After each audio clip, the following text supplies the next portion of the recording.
Hello guys, already we discussed this concept in our class. So once again, for your remembrance, so I would like to do a video regarding this. So important personalities in Bengaluru. So who are the person who contributed their life for the upliftment of Bengaluru city? So just we'll have a look into two personalities. One is T.R.A. Tupuchoti, what he did related to the administration of the state of Mysuru by vice ministers and experienced councillors, and also the field of education, tourism. So he contributed in all these positions. Mr. Tamuchiti, who lived in the early years of his life in Madras, who started from humble situations, obtained his first appointment as a clerk in Madras Public Service, and gradually rose to the first Indian Chief Judge of the Chief Court of Mysore and ended his career as the acting of Diwan of one of the principal native states in British India. Already I mentioned that regarding Diwan. So you can have two spellings. One is Diwan, another one is Dewan. Both are correct. So he was a person. Trishnopoli Rayalu Arake Swami Tumbuchati. His uniform was a Diwan of Mysore. That was his last position. Formal group portrait taken on the occasion of Krishna Raja Murayana Ascension, Mysore by 1895. The early of elegant. You can find out the person where he is standing. So later you just find. And then here at the Muchati could be seen standing next to Diwan K. Shastri Iyer. That was a person we are going to see next after him. And really you will get impressive once you get to know about K. Shastri Iyer. So the forgotten creator of modern Bengaluru. Just see the title, the forgotten creator of modern Bengaluru. So this person contributed his entire life make Bengaluru as a modern.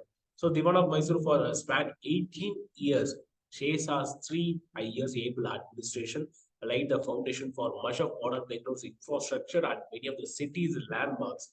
Even you can find his statue somewhere in Bengaluru, important places also. Shivanasamuddra is where Asia's first major hydroelectric power plant began operation from September 26, 1908. Then the king of Mysore, Dalwadi Krishna Raja Vodayar, assured the electrical era of style by switching on the power from his throne room in Jagan Mona Palace. Let me show let me show you the palace. So this was the palace and this was that Vodayar. So he had a thought of that. Actually, he had a wish that how we are just doing. If we want to switch it on the fan or light, just we are going and pressing the switch. So we can get the electricity and it's running. Like the same words, this person imagine that if I switch on, I mean, if I just enable the switch, the entire Bengaluru city should get the electricity power. Just imagine from this palace. So K. Shastri Iyer worked on it and fulfilled this Nalwadi Krishna Raja's Vodayar, I mean the wish of him. So he then turned into command K. Shastri Iyer, Diwan of Mysore, whose vision and tireless efforts had resulted in the state harnessing power from the flow of river at Shivana Samudra. This is just one of the many achievements of the man regarded by most as the maker of modern Bengaluru. Actually, Bangalore, but we have pronunciation of Bengaluru, you know about that. So this is just one of the many achievements. So he achieved so many things. This was the ultimate thing, according to me. I think so personally. As I said, you can see the image of the palace as well as the players' photo. Kesha Sriyar, everything is right, but a man with a humble behavior and kindness and everything. After completing his early education in Calicut and Trivandrum, Shastri Iyer graduated not from Presidency College in Madras in 1868.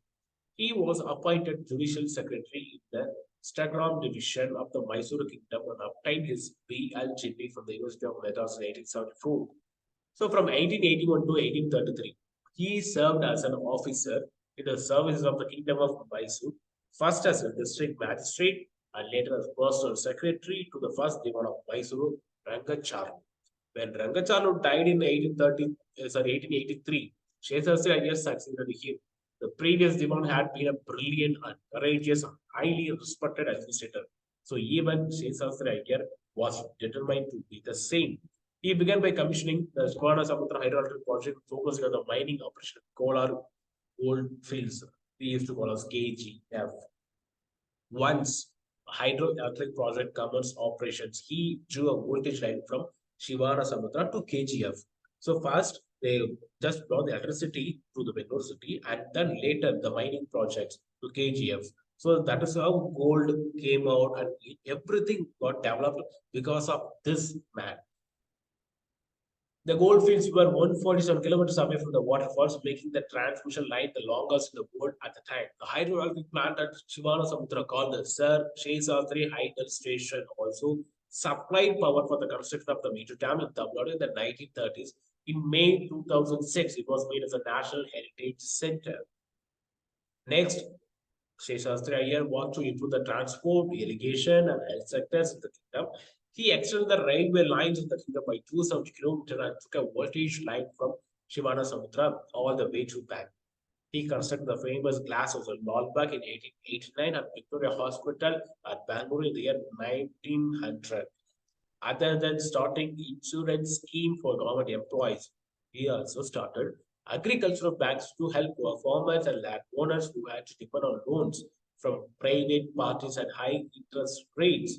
He also purified the revenue lands in the state and helped the cleaning and desilting of reservoirs to improve irrigation and water storage. So you can see that plenty of opportunities given by this person to the Bengal people.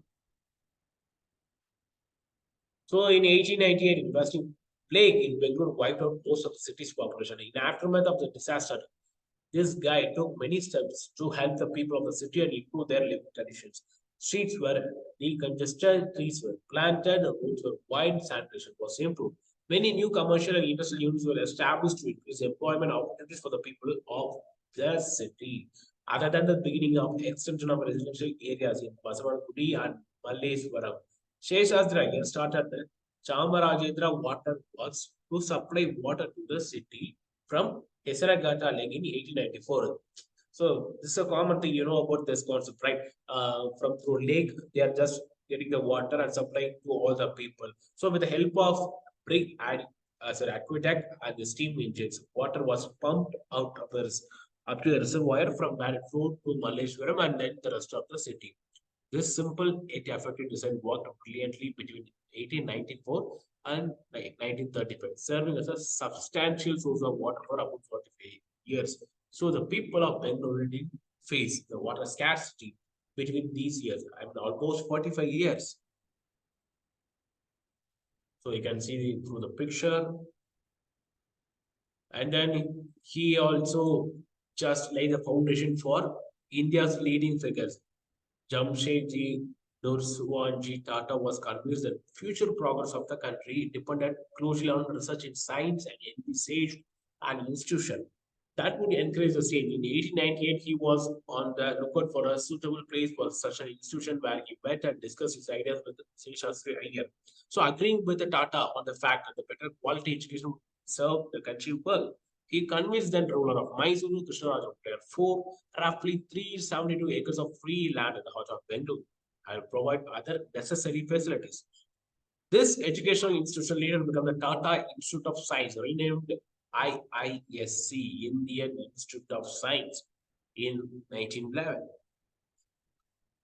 And even the first paragraph says about initially how much professors, I mean staff were there, and after several years how it improved. So thanks to Sheshadraya initiative, the King of Mysore gave 1.27 acres of land to Theosophical Society. The foundation for its first branch, Bengaluru City Lodge, was laid by the very illustrious founder president of Theosophical Society. The foundation stone for the second building, Cantonment Lodge, was laid by Annie Besant, second president of the society and the founder of the Home Rule League.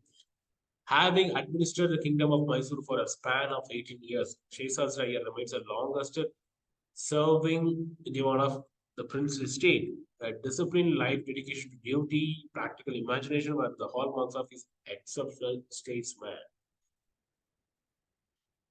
So you can see his statue still can found in Bengaluru places, but he should preserve much better. You can see the third image.